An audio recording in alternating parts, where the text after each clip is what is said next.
नमः। ओम नमो भगवते वासुदेवाय।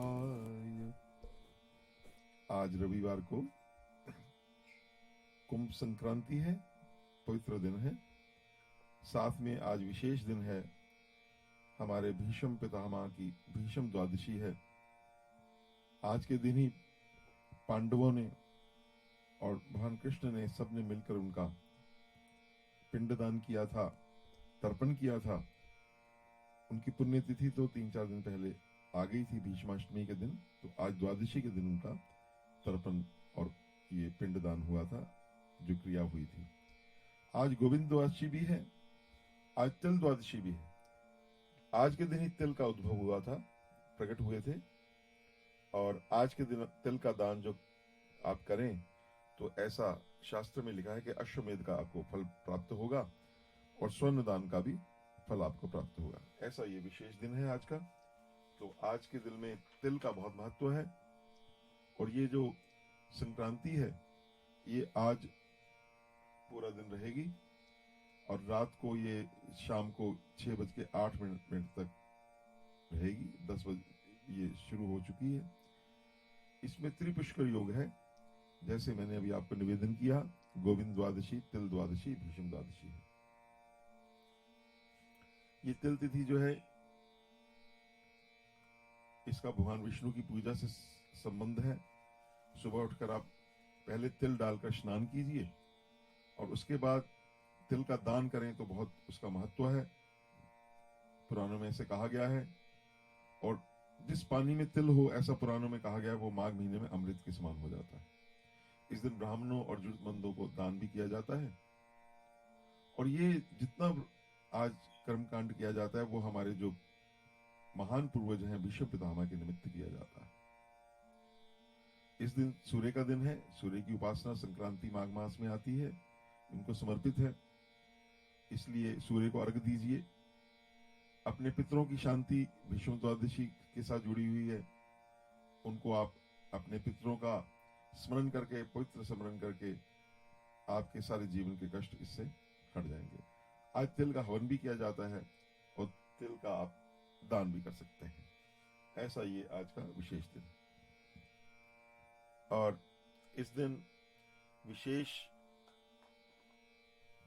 आप अगर इस प्रकार करेंगे तो आपके घर में किसी के ऊपर रोग नहीं आएंगे। ये रोग हरण वाला दिन है, बहुत विशेष दिन है। खाद्य वस्त्रों की गरीबों को दान कीजिए।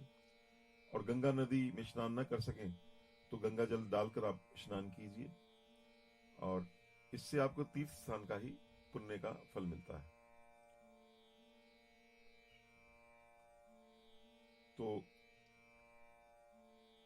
ये जो प्राचीन कथा है, पहले मैं कुंभ संक्रांति का बता देता हूं आपको।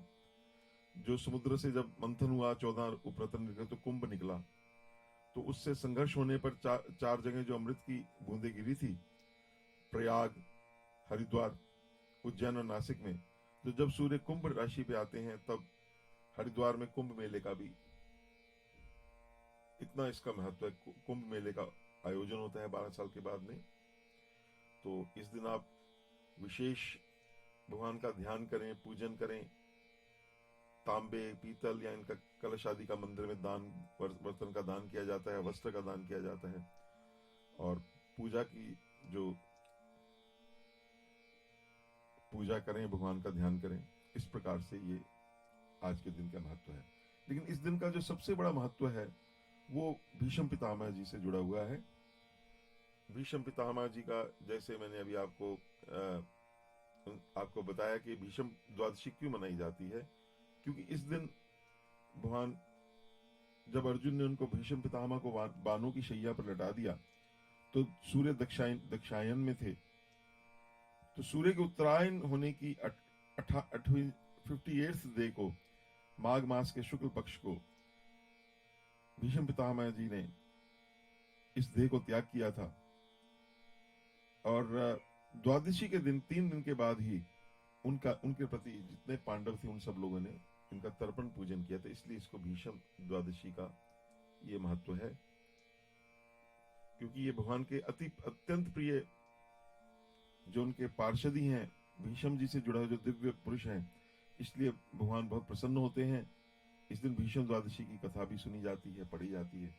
आइए थोड़ा भीष्म जी के बारे में उस दिन का हम वर्णन करते हैं। क्योंकि ऐसा कहा जाता है कि अगर किसी का पूरा जीवन देखना हो तो उसका अंतिम जो समय है वो विशेष महत्व है। अगर उसने सारे जीवन तपस्या भजन किया होगा तो अंतिम समय में उसका ध्यान भगवान में रहेगा।